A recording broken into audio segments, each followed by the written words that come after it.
President and council members, representative of the Asantehene,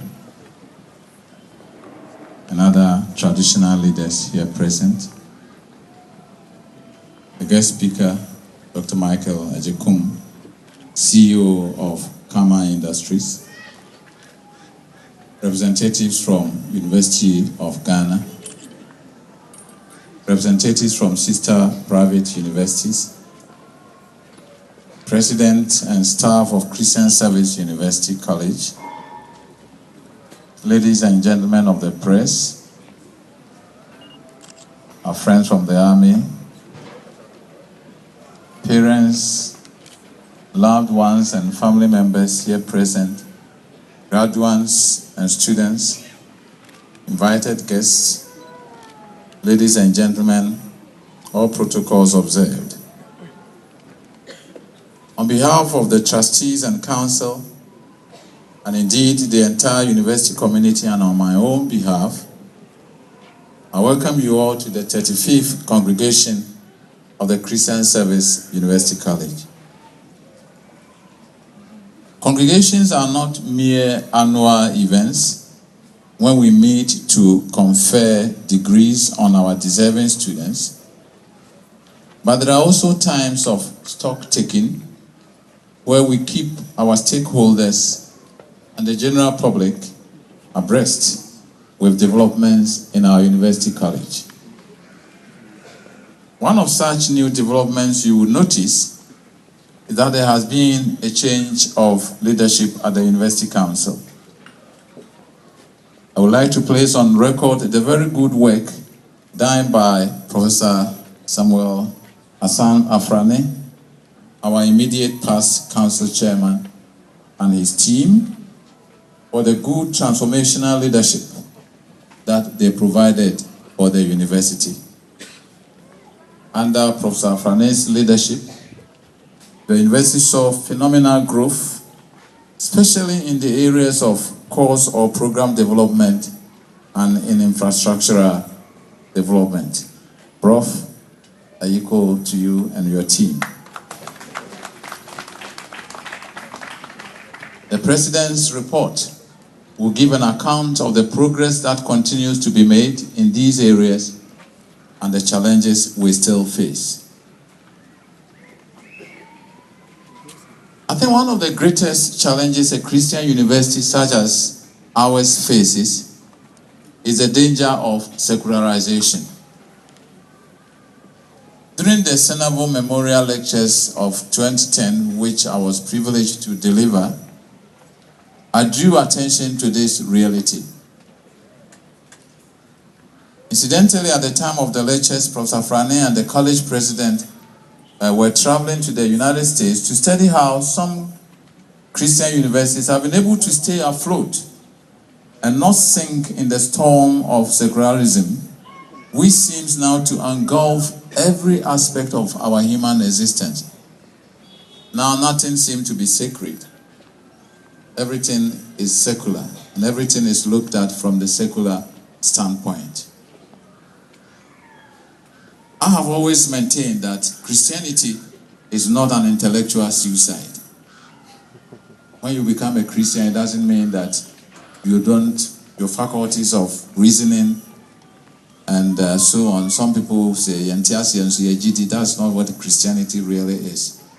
Therefore, our greatest challenge is to develop a faculty and students who do not only learn the theories of economics and business, for example, as academic exercises, but who, when they are in the marketplace, approach issues from a Christian mindset and therefore bring about the moral and social transformation which we need as a bedrock to any meaningful national development.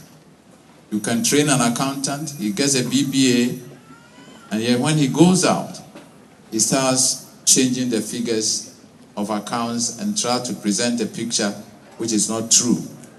That is not what Christian Service University is about.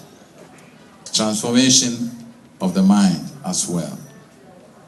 Our challenge, ladies and gentlemen, is encapsulated in the words of the Apostle Paul to the Christians at the Rome of his day. He said, Do not conform any longer to the pattern of this world, but be transformed by the renewing of your mind. Then you will be able to test and approve what God's will is, his good, pleasing, and perfect will.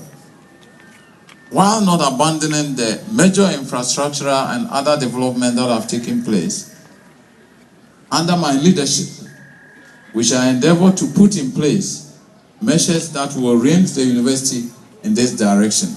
Professor Frani's team began, and we want to continue and concretize in that direction. We will therefore ask our Christian brethren, especially those of you of the evangelical persuasion, to pray with us for the Holy Spirit's help and direction in this area. Ladies and gentlemen, the tertiary education landscape in Ghana has changed tremendously over the last few years. Many university colleges established by the churches and other private organizations are now dotted everywhere on the tertiary landscape. That calls for government regulation to ensure that standards are maintained. And I must confess that government regulatory bodies such as the National Accreditation Board are doing a good job. But I think the government should not only be a regulator, but a facilitator as well. To regulate means to control something, especially by making it work in a particular way. And to facilitate is to make possible or easier. It seems to me that in Ghana, many government regulatory bodies and professional bodies rather put impediments that delay and sometimes frustrate, instead of helping infant organizations such as ours to stand on their feet. Let me give you, I was having some chat with some institution that intends to set up a nursing school. I'm not talking about the Christian service one. And then they went to one of such regulatory bodies, and all their response was just, okay, we see a lot more of people trying to set up nursing schools. You go back, we're going to send some memo on how they should do things. And it's taken a year and there is no memo. They are only serving as a regulatory body and not as a facilitatory body. We must move away from that. Let me also add that private participation in university or tertiary education in Ghana is now a reality, and therefore government policy on education must take this into consideration. For example, the recent policy of switching over within a very short period from 3 years to 4 years by the MPP government and back to 3 years by the NDC government had tremendous negative effect on admission for the private universities, especially as the regulatory bodies also push their rules and demands on who should qualify to do what course, etc. So whilst these are saying this, others are also saying this. So the private universities are squeezed. The public universities could care less because they can afford the luxury of throwing away a large number of well-qualified applicants. But not so with the private and growing universities. Now this juncture, I want to add my voice to the call by many bodies for the government to go back to the 4-year senior secondary school program. As I chair the boards of many secondary schools, it's become obvious to me that the student performance is far, far better under the 4-year program than under the 3-year program.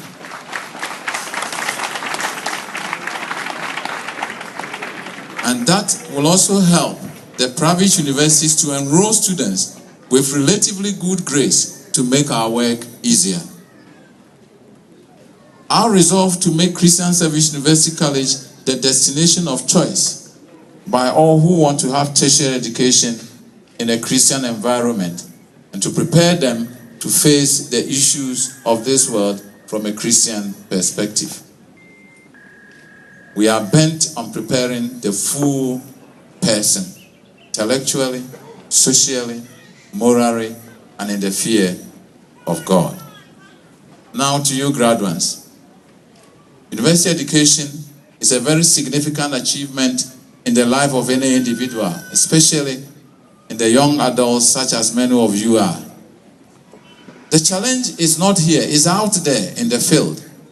And that is why we have invited someone who has made a business success of the professional training he received at the university to address you. I don't intend to preempt what he has to share with you, since I know him, and I know him personally, and I know him to be a very competent academician, businessman, and above all, a Christian. He also chairs the council of a sister Christian university. So I urge you to listen attentively when he speaks and pick out the gems as he shares his experiences with you. I must say, we share your joy with your parents and family and well wishes, and we congratulate you all and wish you God's blessings and success in your new endeavors. Let me once again welcome you all to the 35th graduation ceremony of Christian Service University College. And on this note, by the powers conferred on me as chairman of the University Council, I declare this congregation properly constituted. Thank you.